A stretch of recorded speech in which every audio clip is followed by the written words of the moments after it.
Comadre Lulu speaks out on Elsie's podcast. So here's a little update, or I don't know if you would call this an update, but she finally spoke out on why she decided to leave her man's. She came on to Elsie's podcast. So let's go check it out. La Comadre Lulu explains what made her finally leave Rogelio. And was there a moment where it officially stamped in your head, like, no, I need to wake up. This is not okay. What made you actually be like, I have to leave him? So for so long, I tried to change him, right? And then one day, like the last time he cheated on me, I was pregnant with my son. And I had gave birth. I didn't let him be in my birth because I had just found out he cheated on me a couple of days before I gave birth.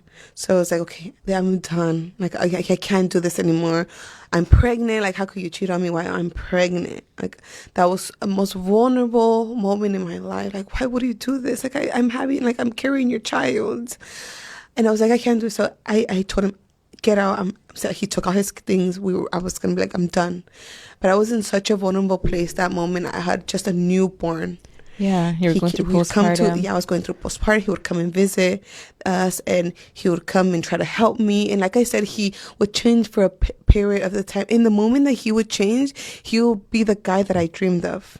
He did everything and all the things I ever told him I wanted, he would do at that moment. So to me, it was like, maybe he did change. Maybe he is the guy I wanted because this is exactly who I wanted him to be. There you go. So that moment, I was like, no, I'm not going to do it. I'm not going to do it. But everyone. No, so the whole mom thing, that still wasn't confirmed. I don't know if that was a big rumor, a big ass fucking rumor. But yeah, this is going to be Henry's mystery girl if she don't wake up. Well, some girls don't see the red flags. But yeah, going back to the mom, I don't know if it was her mom or not, chat. We haven't found out. Come and visit me because we were secluded. But then when I was in postpartum, I would come and visit me. His parents, my parents, would be like, just do it. Just do it. Like, just give it one more chance. This was the first time that everyone knew. This whole time, I'd never told anyone he was disrespectful. Never told anyone he cheated on me. Nothing. No one knew. So this was the first time people knew. So I was like, just forgive him this first time. But to me, I was like, no, like he's done this multiple times already. But this was the first time people knew. So I was like, just like forgive him. And this is the first time he was like, okay, I'm gonna change. I promise I'm gonna change this. Let's do it different. Let's go to church every Sunday. Let's put God in the middle. So he gave me like more of a esperanza. So I was like, okay, if you're gonna change this time, then we're gonna go to church and we're gonna put God in the middle of our marriage. That I was like, okay, I'm gonna give you this last time. And I remember, Neil, that time when I was in postpartum, like still bleeding in diapers, like going in my bed and just praying to God, like, God, I don't want to be with him anymore. And I know I don't want to be with him, but I'm going to give you this. I'm going to give it to you. And please change him. And I'm going to trust you. And I prayed. And I was okay. I told him, okay, we're going to give you one more chance. We started looking for churches. We went to a couple. We went to we would go like church hunting. And then we found a church in November 2024. We found a church that we loved. And that was the first time I've ever gone on fire for God. And then January came, we started serving. Both of us serving in the church. In February, I got baptized and I started walking with God. And I started saying him more change. He started serving. Yo, honestly, it was giving fucking shoddy vibes, huh? I didn't realize that. God help me. Help me have your wheel. Yo, thank you for the kicks. Appreciate it, Henry. Thank you. He started being like this man, this godly man. I was like, oh my God, is this real? And then you started going to church. I started going to church, and I started to see all the testimonies of marriages changing, of all the marriages that have gone through fidelity, and their guys change and their mans change. I was like, this is real. I thought I was the only one going through this, but I was like, no, I see that all of these guys change because God restored them and God changed his marriage. I was okay. De aquí soy. Like, this is gonna save my marriage. January came. I was on fire for God so much. Like I've never been, okay, now I feel the chills. Fasting for my marriage, journaling for my marriage, especially for him. I would journal. It was a whole journal of just dedicated to my husband, of like, God, restore him, change him, please, God, go to church, serving. I wanted more and more. God, fill my husband. Pray, like we would get prayed for. Every day I was like, oh my gosh, God, I saw such a big difference in him. March came along, April came along, June came along, June came along, and I found out that in March, when we were still serving and everything, he was cheating on me. Damn. I didn't find out until 3 months after. How did you find out? Until June. And my whole world came apart. And I said, so angry, oh God, I told you that to change him. Like I told you, I gave it all to you. Like so many years, I tried to change him for myself. Like I tried to change him, but this time I gave it to you. And you still couldn't change him? So that means he's never gonna be changed. Like if it was on, like God changes anybody. But the thing is, like, they have to want to be changed. Like I try to save him and God tried to save him, and I know it's not God's fault, but I was angry at him. Imani, calm down. She said, I'm gonna crash out, stop trying to change people and move on. I'm reformed. Hello. There you go. God changed Henry apparently. Yeah. But now I'm like, why? Like you started to lose faith. I lost faith. I did. I'm gonna be honest. Yeah, I mean, God can help you change, but yeah, it has to be the person. Someone said it here: changes within. So yeah, most definitely, it has to be the person that wants to change. I lost my faith because I was angry that I thought it was God's fault, because I was like, God, I trusted you. Like I had the faith of a child. That I was like, no, like God's gonna change him. Like all my family thought I was crazy. All my friends thought I was crazy. I was like, girl, why are you gonna believe him again? Like you're dumb. But like God says, have a faith like a child. Like, so I was like, okay, like I believed it like so much, and I was like, I was going for it. So I felt so dumb after. So like I've never felt more dumb in my whole entire life than when I found out that he was cheating on me, when I gave it to God. Because I was like, God, please, like I had so much faith in you. Like, why did you do this to me?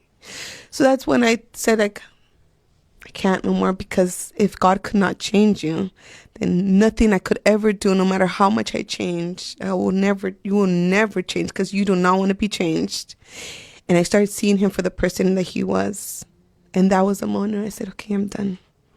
Because you're not the guy for me. And then I left. Because I said... I'm like, I feel like that just gave me the chills. Shout out. She left. And I picked up my shit and left. Shout out, dude. But yeah, that's crazy, bro. That's crazy. Also, wait. Apparently... Hold on. How long is this La video? Comadre Lulu says she wanted to protect Rogelio Okay, here's part 2. from everyone, so she hid who he actually was. Meanwhile, all this is happening behind closed doors. You were still filming your life on social media, on YouTube. You were still vlogging, and you were able to hide that from social media. Yeah, because I feel like what helped me was film the life I wanted, film the husband I wanted. And I'm telling y'all, social media's fake, chat. Social media's fake. Don't believe everything you see, bro. Don't believe me right here. Don't believe this right here. This is AI, man. The person I vlogged, the person I did, like the things I edited out, is the person I wanted him to be.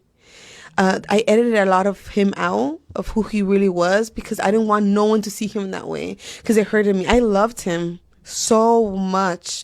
No matter the person that he was to me, like I loved him.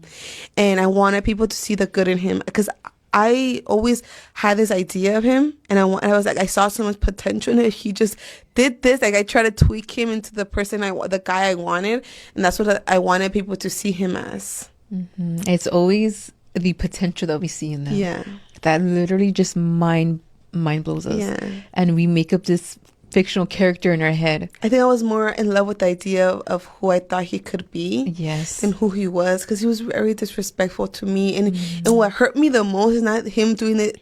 She should have low-key secretly recorded him, bro, and posted that. Oops, like giving, you know, when Austin and Catherine used to vlog, there was one specific video where Austin like went off on Catherine and they left it there.